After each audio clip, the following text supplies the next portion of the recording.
I felt like I'd lost my soul, like a walking corpse. I picked up my clothes scattered all over the floor and put them on, then just numbly walked out.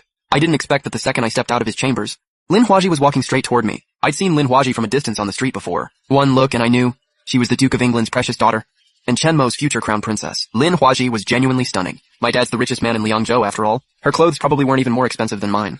But that air she carried, all high and mighty, refined and scholarly, still made me feel like total trash next to her. The way she looked at me was full of contempt and disdain. Like I was something disgusting she'd stepped in. So you're the merchant girl the crown prince fooled around with back in Liangzhou. The way she said it made it sound like Chen Mo and I had just been hooking up on the side. I really couldn't stand that stuck-up attitude of hers. I corrected her. He didn't just fool around with me. We had a marriage contract. He was my husband. 他是我父亲。 Even if Chen Mo wants to divorce me now, that doesn't change the fact that he was once my husband. Husband? Lin Huaji let out a mocking laugh. Like what I said was the funniest thing she'd ever heard. I've heard all about how you treated the crown prince back in Liangzhou. You were awful to him. He married you. And did you ever respect him? Did you ever genuinely care about him? Now that the crown prince is somebody important, you're suddenly chasing after him trying to climb your way up. How could the crown prince ever want a woman like you? Vain, selfish, and completely heartless. But if you really insist on clinging to him, once I marry him, I could ask him to take you in as a lesser concubine. The nerve of her. Like I'd ever want to be Chen Mo's concubine. I want a man who's mine and mine alone. If Chen Mo's marrying someone else, even though I do have feelings for him, I'm done chasing after him. If my dad's life wasn't in the hands of these officials right now, I would have already thrown hands with Lin Huaji. But ever since my dad got thrown in prison, my mom and I have been going door to door begging for help. Most of my fight has already been worn down.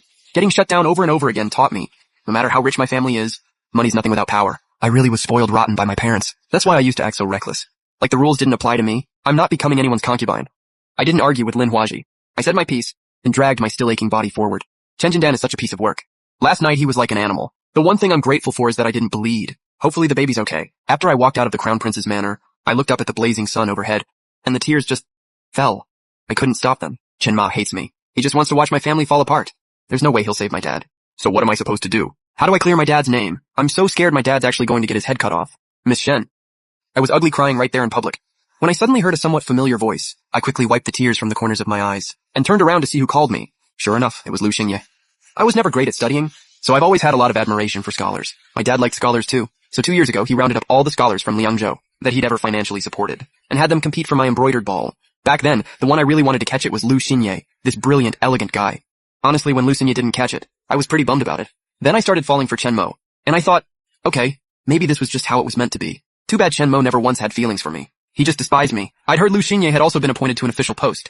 He married the eldest daughter of the Minister of Justice. 2 years ago he was handpicked as top scholar. He was already insanely talented. Plus his father-in-law pulled strings for him.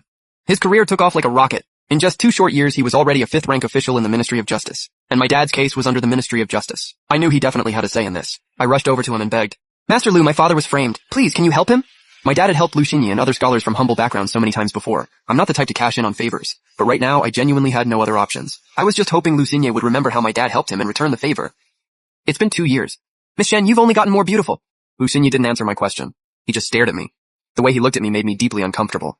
I instinctively took a big step back. He smiled even warmer, like a spring breeze in March. I've always had feelings for you, Miss Shen. I'd love for you to stay by my side. Absolutely shameless. I suddenly realized Lu Xinye was nothing like the person he pretended to be on the surface.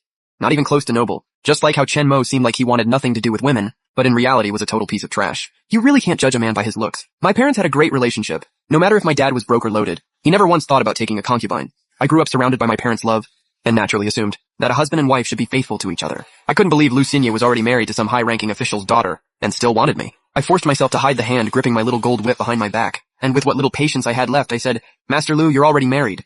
Men having multiple wives is totally normal. Lu Kongyi's face showed zero shame. His eyes were full of malice and greed. I can set you up with your own place. You'll stay there first, and I'll come visit you often. When the time is right, I'll bring you into my household as an honored concubine. He basically wanted me to be his secret mistress. I was so mad I could feel my teeth grinding. But I needed my dad to live. So I had to swallow my pride and keep talking to him. I'm not going to be anyone's mistress.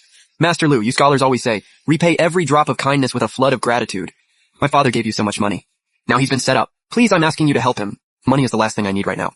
Lu Xinye said, reaching out to grab my hand. What I want is a woman like you, Miss Shen.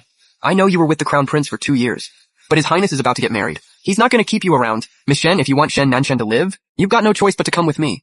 The more I looked at Lu Xinye, all shiny on the outside, rotten on the inside, the more disgusted I felt. I couldn't help it. I gagged out loud. Lu Xinye clearly wasn't expecting that I'd actually gag from being grossed out by him. His face dropped immediately. Don't push your luck. He ground his teeth and kept threatening me. You know exactly what position I hold right now.